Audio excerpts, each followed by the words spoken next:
All right, guys. Our next guest is one of the realest fighters there is and a true warrior. He continues the easy money tour and takes on Stephen Wonderboy Thompson at UFC 217 at Madison Square Garden on November 4th. He is Jorge Gamebred Masvidal. Jorge, welcome back to Submission Radio. How are you? What's up, my Australian brothers? How you guys doing, man? Yeah, good. It's good to have you on the show, Jorge, and thanks so much for taking the time to chat with us. Before we even talk about fighting, we want to ask you, what have the last few weeks been like for you with Hurricane Irma and everything that's going on in Florida? Oh, man, it's been some serious shit. I still ain't got no power, bro. Wow. I'm going to get home, and I got to take one of them, the water. Huh? Water, please. Water? I got to take one of those in the black darkness shadow showers, you know, and everything I'm getting done at nighttime is like that. You know, I got a flashlight and stuff, but it's a problem, man, you know. But we used to it out here. It's nothing crazy, you know.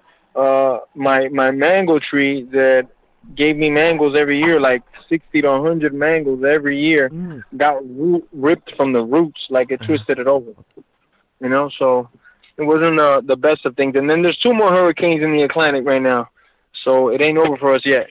Wow, that's terrible. I feel like the mango tree being gone, that's probably the worst part about it. How are you sort of dealing with it, especially considering that, you know, you've got a really important fight coming up, UFC 217, and, you know, you're taking showers in the dark?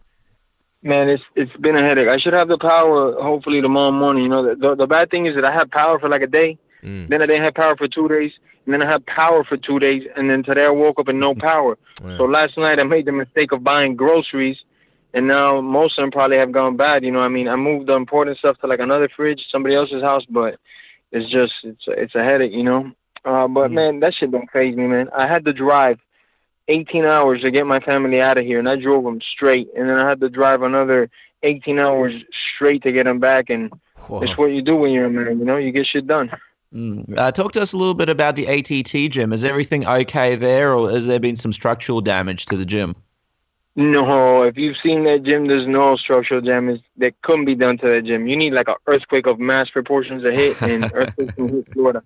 Actually, that was a bunker for a lot of fighters.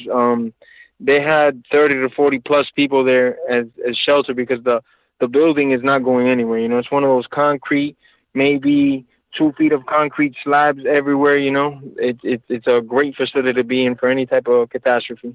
It's like the fighters are strong and the gym is strong. There's a lot of there's signs that. Just curious, before we get off the hurricane topic, where were you for the for the sort of worst parts of Irma? Were you using the gym as a bunker as well, or did you sort of stand tight at home? No, I took off to Tennessee because I got a 2-year-old, man. I got 3 kids in total. You know, my wife, it just wasn't, if it was just me, I would have stayed here, man. I had plenty of places I could have gone to, but since it was so bad, I didn't know how long we wouldn't have power or streets would be flooded. I just decided to take off till things got better, you know. So I got back to Florida like last week, like on a Thursday.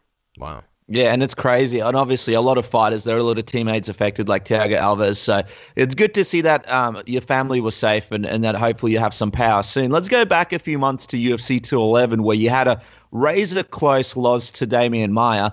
Given how that fight was close and that you were on the cusp of a title shot, how tough was that loss to deal with? And mentally, how did you go about moving forward from that? Man, mentally it wrecked me, you know, because since I started striking or training, I could tell that was my gift. A guy gave me, he said, here, I'm going to give you speed and reflexes and you do the rest. And I've always prepared myself to be able to use those tools by not having nobody hold me down. I got close to 40 fights. Nobody's ever held me down for half that time or even a minute. In UFC, I had never been held down. So obviously I just had to get back to the drawing board, see the mistakes I did so I don't make them again. So a lot of people feel I won that fight because of the damage. And he did a lot of the control, so you could say he won it too. But that's the only loss that hurts me, that bothers me, that every night I don't go to sleep how I used to sleep because all I'm thinking about is ending this motherfucker's life at one point. Not that I'm going to do something outside the ring. Just when we fight again, I'm going to do everything I can to dismantle him, you know? Wow. So that's obviously a rematch that do you sort of feel like you can't really end your career without facing Demian Maia again? No, I cannot end my career without facing. There's no way, no how. It won't happen. It won't go down like that in history. You know, I made a couple early mistakes that costed me several bad positions, you know, and I just didn't fix that one mistake. So if I could keep it, obviously, if I could keep it a little bit longer, instead of 2 minutes and a half, some of those rounds were 3 minutes and a half that we were on the feet. If I could keep it just a little bit more, and I'm only talking about a minute more, I could have broken him. I could have stopped him. The legs were devastated. I seen him after he was limping around. So I know that I was on the right plan with my offensive attack. I just need my defense and certain things that I got caught up in just to be a little sharper that night. And we know how much this title shot meant to you. Was it tough watching Maia get the shot and not really be able to do much with it against Tyron at UFC 214?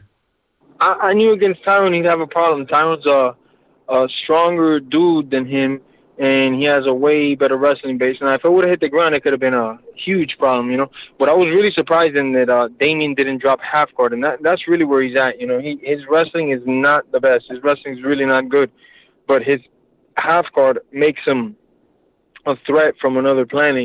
Something that I've experienced a lot. I've been in practice millions of times with guys with good half guard. Nothing close to Demian. Demian really has a world-class half guard. I was surprised that he didn't drop to half guard and at least try to open up that avenue. And Tyron obviously did a phenomenal job of stuffing all those takedowns and not letting Damon get the fight where he wanted. What did you think about the criticism, though, afterwards that Tyron received after the Maia fight? Do you think maybe people didn't really appreciate how hard it is dealing with Maia's style? When I first saw the performance, I was like, man, he did pretty damn good. And then I started seeing the internet and stuff. And, yeah, he maybe could have opened up more, but seeing that he had the shoulder injury, that's something. And with a guy like Maia, you want to open up because, man, he sucks on the feet, and maybe he doesn't like to hear it, but it's the fucking honest truth. He sucks on the feet, he doesn't really know what's going on there. But he's so good at this one thing, then he could null and void everything you do. He could take you down and just keep you there because his threat of submission is so dangerous that you might not even think to get away. You're thinking, first, let me not get choked out or get my face cracked from his insane grip. So you're just worried about defense. And when you're thinking about defense, you're not moving. You're not creating scrambles. Mm-hmm. I think Tyrone, to tell you the truth, did a great job. Was it the most exciting fight in the world? No, but, sometimes you got to just beat a guy up thoroughly, And you were calling out Stephen Thompson for ages after the Maia fight, and it took a while to finally get booked. How do you feel about finally having that locked in, and why did you want this fight so much? What stood out about it to you? Well, the number one thing is he's the number one contender. He had the draw with the champion and then the decision with the champion that a lot of people felt could have gone the other way. So in fighting him, destroying a guy like that, you're only moving forward, There's other options that came up to me, but I'm like, nah, man, I want the toughest, best guy I could possibly get my hands on. I'm not taking a step back, And I'm glad I got Thompson, And plus, this is something that the sport needs. There's been a lot of weak sauce decisions that people don't want to see ever again, We're going to bring action, He's got his style and I got mine, and it just spells for action, for trouble. I've heard you say that you expect violence in this fight. Well, what do you see as your advantages over him, Jorge, and how do you sort of avoid a technical stalemate like in some of the other fights? Well, that's one thing, Thompson could get on his bike, and it's hard to catch him if he wants to be that guy that night. It could be tough, But I got several tricks up my sleeve. At the end of the day, man, I'm a fighter. I'm not a striker. I'm not a grappler. I could fight. I'm gonna take the fight. Every aspect of fighting, I'm going to bring it to him at some point or another, So he's going to have to fight, If he chooses that on the feet, he wants to play defensive, well, I'm just going to have to get in his face and do other things that'll make him open up, As someone with amazing striking yourself, how do you rate his striking style? How good do you think his karate hybrid striking style is in MMA?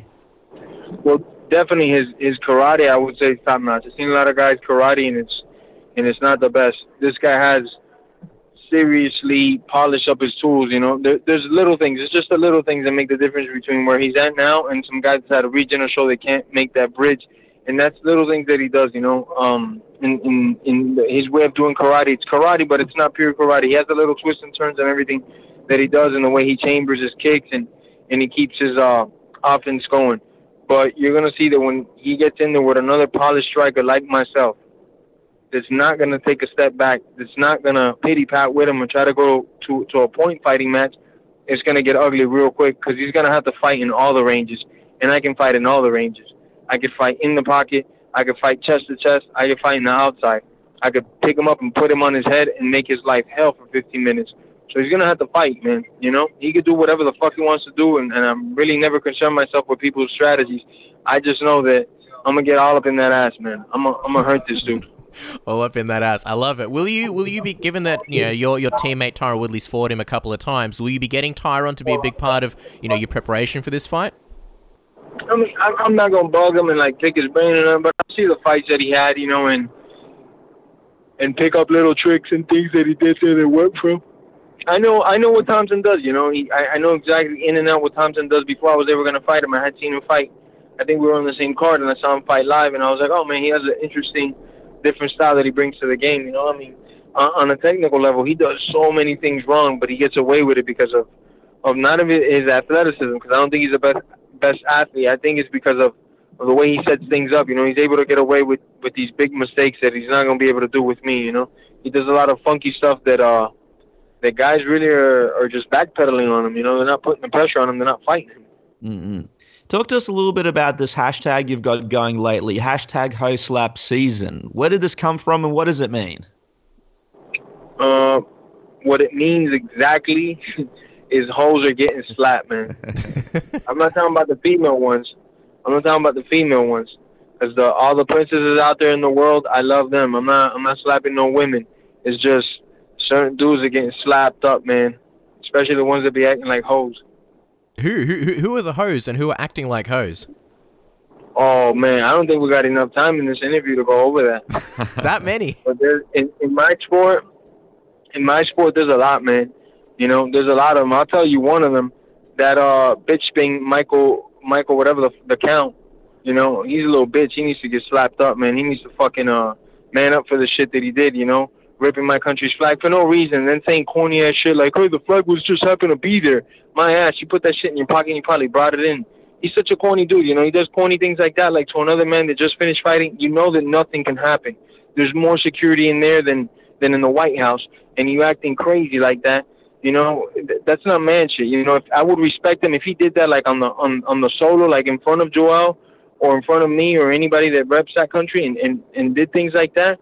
You know, and I mean, he's just a hoe, man. Since even before that, spitting on people's corners.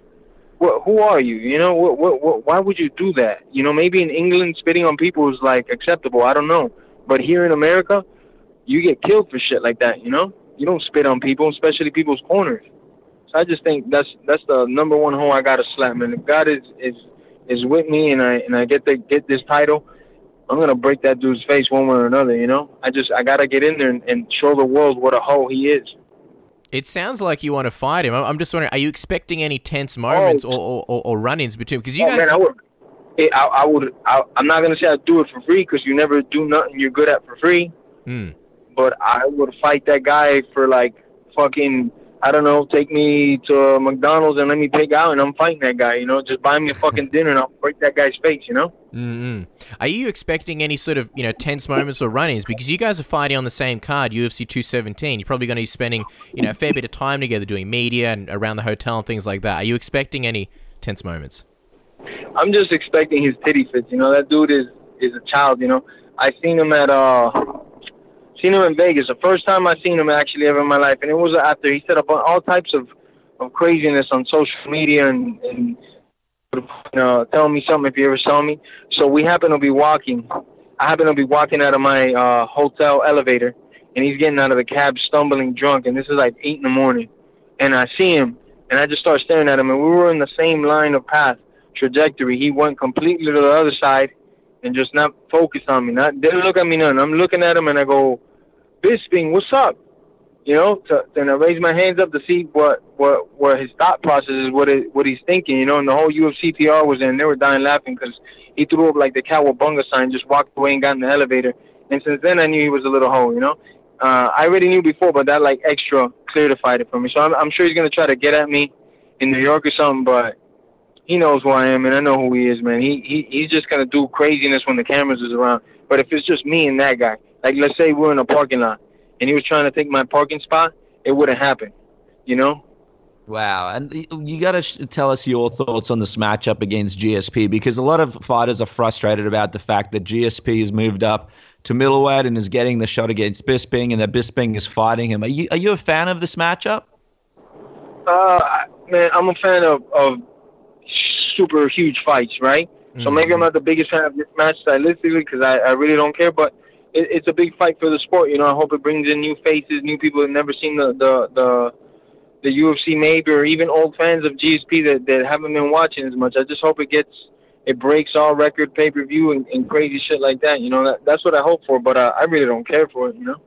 Do you? I'm just curious. Do you think GSP can beat him? And are you sort of going to be going for GSP given this rivalry with Bisping? Here's the thing, and I don't want people to clickbait me and say that I'm saying GSP's on drugs, because that's not what I'm saying. What I'm saying though is, I don't know if that motherfucker's gonna do well after USADA. You know, I don't know if USADA has affected him or not. So we're gonna see. So I would never bet on a horse that hasn't been under the conditions of USADA, because he's been out doing whatever the hell he wanted, and maybe he was juicing, maybe he wasn't, but we're gonna find out November 4th.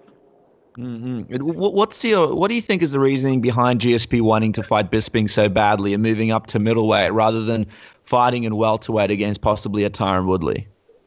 Because Bisping's a bitch, man. That's the easiest money on the fucking UFC roster. If you're near that guy's weight, we all want to fight that guy, man. All fighters think that man, if I could pick anybody in the roster to just fight and guarantee my money, it's Bisping, man. Of course he wants to fight Bisping, man. He got his ass kicked by Dan Henderson. Dan Henderson is a legend, one of my favorite fighters. But, man, the dude's way past his prime, man. He was like, how old was he, 45 years old? Dan Henderson in shape, or even a Dan in the beginning, Decision Dan. Do you guys remember that guy? Yeah. Back in the day before he started knocking people out, he was just taking everybody down and smothering. That guy would have killed Bisping too. And it's just crazy that he had to fight Dan Henderson at 45, and he still got his ass kicked. You know what I'm saying? And he's not even a man about it. Like, yeah, I lost this fight, whatever. He's a little bitch about it. We're just moving on from GSP and Bisping and going back to your fight, Jorge. Where does Wonderboy fit into the Hoe Slap season? Is he a Hoe, or is he not on the Hoe list? No, he's a cool dude, bro. I met him like 3 years ago, and he just was like super polite. Came up to me, said hello for no reason. You know, like, hey, how you doing? I'm Stephen Thompson. I was like, hey, how you doing, bro?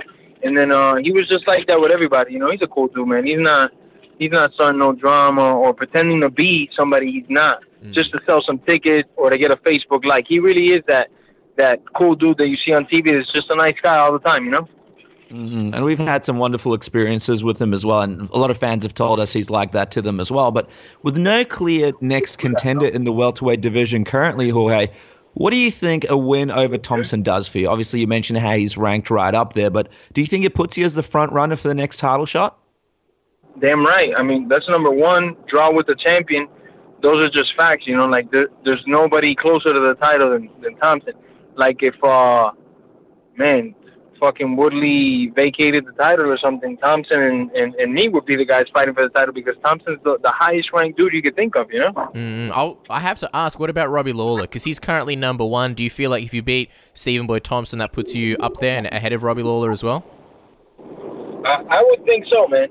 You know, he's an ex-champion, so he has a different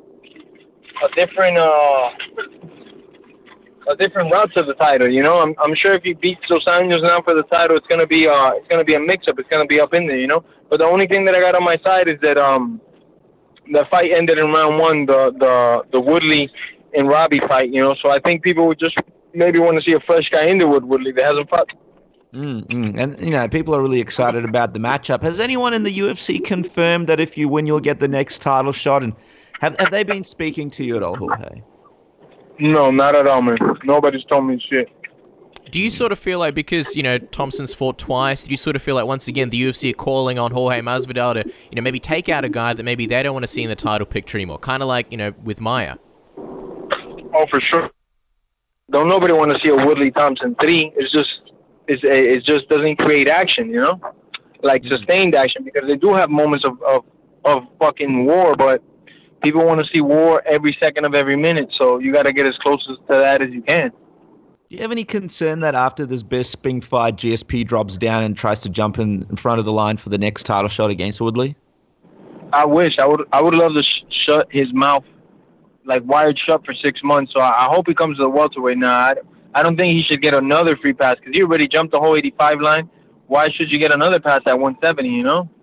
So it's I don't see that happening. But you never know with the UFC. Maybe it happens, maybe it doesn't. But as long as I get my fair chance to bust that guy up, I would love it, you know? Of course. And just while we're talking, obviously, about the division, what do you think about RDA? He's sort of made a bit of a splash. Are you impressed with his run so far at 170? And, you know, do you think he's a guy that, you know, of course, after you, would soon be, you know, campaigning for that title, maybe in the running?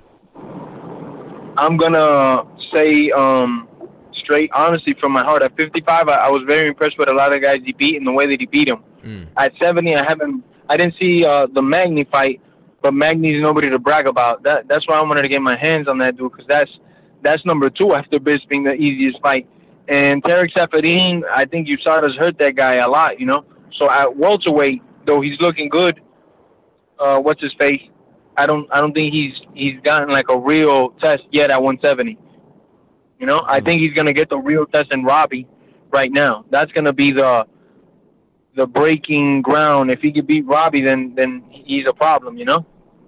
Well, we're talking about all these big money fights, Jorge. The last time that we spoke to you, you told us about how you were frustrated at one point with your career in MMA and almost went over to boxing. And now it kind of looks like things are going a lot better for you. Obviously, you're very close to a title. But with the whole McGregor-Mayweather fight happening and a lot of, you know, MMA fighters getting their boxing licenses and looking to box, even Gabriel Gonzaga looks like he's going to have a boxing match. Is boxing still a goal at all for you that you'd like to entertain, or have you sort of put it on hold for now until you become the UFC champion? Funny that you asked me, Triple G's people. We might be able to materialize that fight at some point. Oh, sorry, you cut out there. What did you say? Triple G's people contacted you? No, we contacted. It might be a fight in the future, me against Triple G, you know, and I know people are gonna pay the last dollar on their bill on the wallet to watch that fight. Everybody's gonna tune into that one. Wow. When did you guys hit him up? Was this after the Canelo fight or a little bit earlier? Nah, that's just a rumor, but you spread it though, okay? Let's see if it picks up any fire and I get the fight, man. All right, well, we'll send that out there. We're gonna do some hood tactics. We're gonna do some hood tactics on the world. Masvidal versus Triple G. How would you beat Triple G? How do you see that fight going? Let's get people excited, Jorge. Man, I'm a fan of Triple G. That guy just goes to work. You know, he puts on his hard hat and goes to work. Those are the fighters I like to see. I would love to fight that dude, man. It'd be awesome.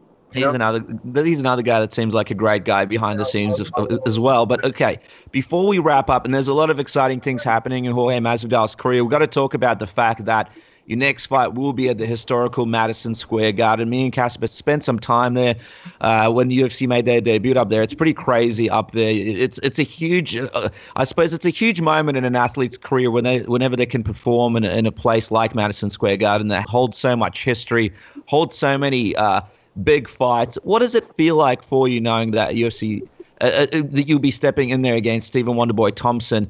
And does it make it any extra special for you that you kind of at that point in your career where you're so close to a title shot and also fighting in one of the biggest, most iconic arenas of all time? Definitely. Since I started my career, there was a couple arenas I wanted to fight in. I had wrote them down, and this is one of my top 5 arenas that I wanted to fight in. Actually, like number 2. My first at the time was St. Thomas Arena in Japan, which I got to fight in. Madison Square Garden was always, before my career was done, I'd do it, you know, especially for the fact that my favorite fighter of all time won his first world title at lightweight there. And he also fought a couple other times there, but he's just one of my favorite fighters of all time. Plus, all the Latin fighters that got to fight there, like Trinidad. I think Oscar de la Hoya also fought there. You know, so it's just Sugar Ray Leonard. It's just an iconic place for fighting. I don't care about what actors performed there or whatever the hell about anything. I just care about the blood, guts, and tears that boxing has brought in there. Ali Frazier #1 was in there. I mean, what the fuck, right? Like that's fucking mind blowing, man. It's insane. And I feel like it's an inspirational story, you know, from you, Jorge, because you obviously started fighting in the streets. You were in these makeshift rings, and now you're fighting in the world's most famous arena. So it's amazing to sort of, you know, that significance of how far you've come. And, you know, here you are fighting Stephen Thompson, UFC 217. As we let you go, last question we promised, what is the official prediction? How do you see yourself beating him? Oh, yeah, man. I'm still fighting in these streets, so, bro. Every day. What do you mean by that? Many things, man. Sometimes, somebody gets fresh. I got to pop, put them in check.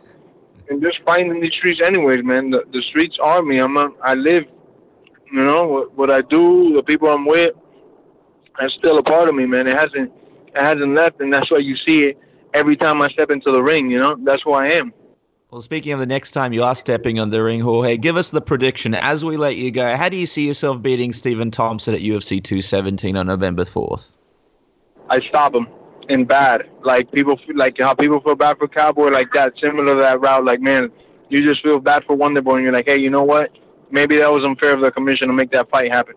Well, there you go, guys. Jorge Masvidal looking to make a massive example in a statement against Stephen Wonderboy Thompson, UFC 217. It goes down November 4th at the iconic Madison Square Garden in New York. And, of course, here in Australia, November 5th because of the time difference. Go on and get an Easy Money t-shirt. You can get them from Jorge Masvidal. The information is on his Twitter. Maybe there'll be a Hoe Slap season t-shirt. I don't know. I'm just looking to the future. And, of course, follow him on Twitter and Instagram at GameBredFighter. Jorge, really appreciate the time. Really, you are the realest guy. We love chatting with you. So thank you so much. And we hope the power comes back for you. I'm hoping too, man. I'm tired of Miami's the most humid place. I don't know how Australia is, but I'm about to find that, actually. I forgot to tell you guys. Even bigger news than my fight. After my fight, I'm going to Australia. I'm already confirmed. I'm going to be out there for that UFC show. So I'll be running into you guys soon enough, man. And all my Australian fans and brothers out there, I can't wait. No way. And just quickly, do you reckon you'll maybe do some seminars or something for the Aussie fans? Oh, for sure, man. Whatever's asked of me, I'll do it. I love to travel and just embrace cultures, and just eat as much as Australian food as I can and just have a good time.